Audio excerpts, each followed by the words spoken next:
been discussing lately a bit on some of your channels about masculine and feminine, let's say, roles and crises of the masculine-feminine dance, as well as the crisis of masculinity per se, crisis of femininity per se.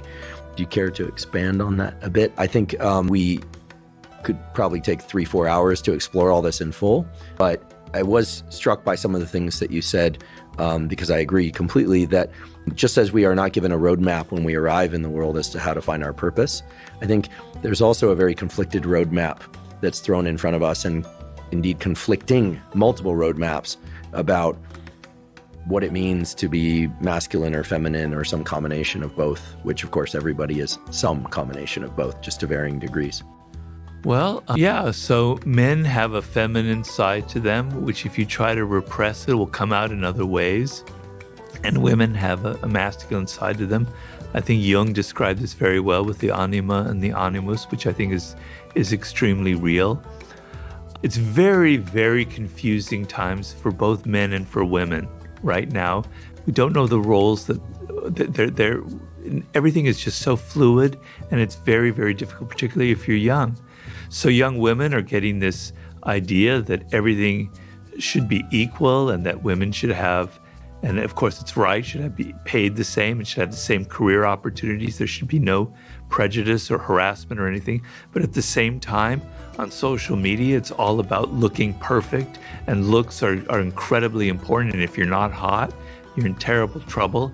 And a lot of young girls are extremely confused by this. They're getting mixed signals, right?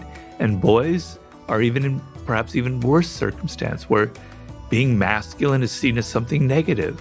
So we don't have any ideals out there anymore of what constitutes a good positive form of femininity and a good positive form of masculinity.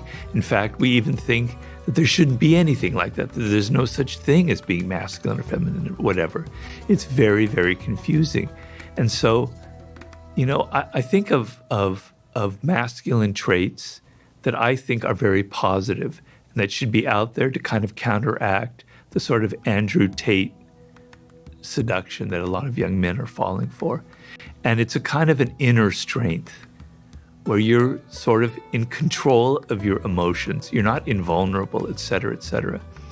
But you can take criticism, you can take people, you can have moments of failure and you'll bounce back, but you have a kind of inner resilience and a kind of inner strength, a kind of a quiet calm that I think used to be exemplified in movie icons like a Gary Cooper type thing, right?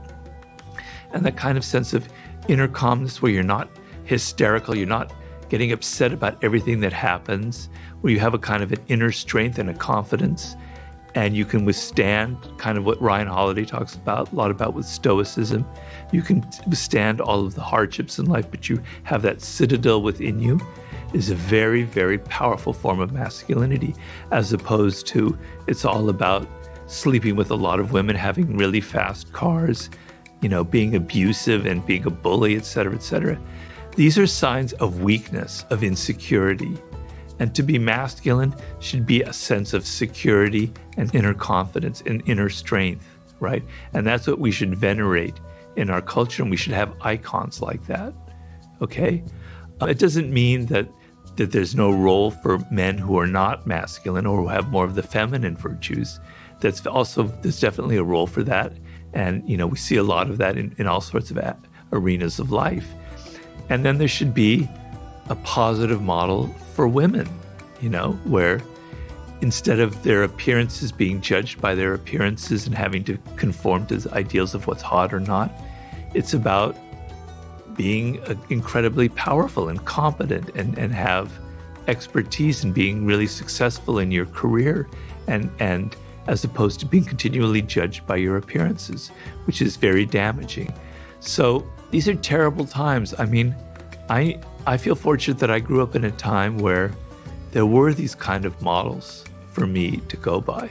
And I think of my father, who was a very quiet man, and he was just a middle-class salesman is basically what he was. He just sold for all his whole life. He sold chemical supplies for one company. But he was very dignified. He treated people well. He was very calm and very quiet, but he also was very empathetic.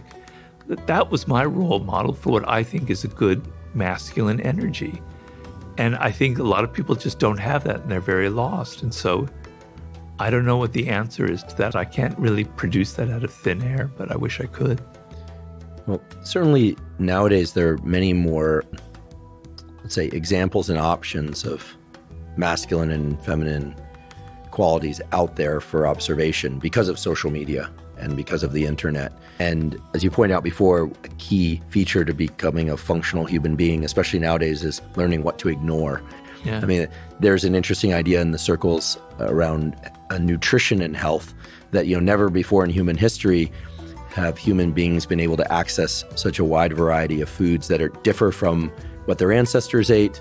And I don't even mean ancient ancestors. I mean, if you grew up in the Bay Area, as I did in the 1970s and 80s, there were a few ethnic restaurants, but we ate the same, 15 or 20 foods over and over again. Right. And then eventually that exploded into dozens of options and more, and fusion foods and all sorts of things. And so there is this idea in the nutrition communities that we are not hardwired to think about and discern so many different food options and to taste so many distinct flavors, whereas before people in one portion of the planet or country ate generally one way in a given season, their seasonality, et cetera, et cetera.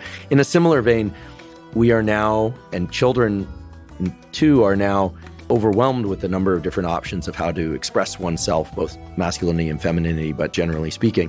And so the question is then, how does one choose, right? How does one decide what's functional, what works, what's best, what's me, right? Everyone asking themselves, who am I, right? I think all teenagers, I find this fascinating, ask themselves, who am I? Adults don't tend to ask themselves that question, right. But who am I? I still ask myself that Okay, question. well, that's good. Maybe I should ask myself that more often.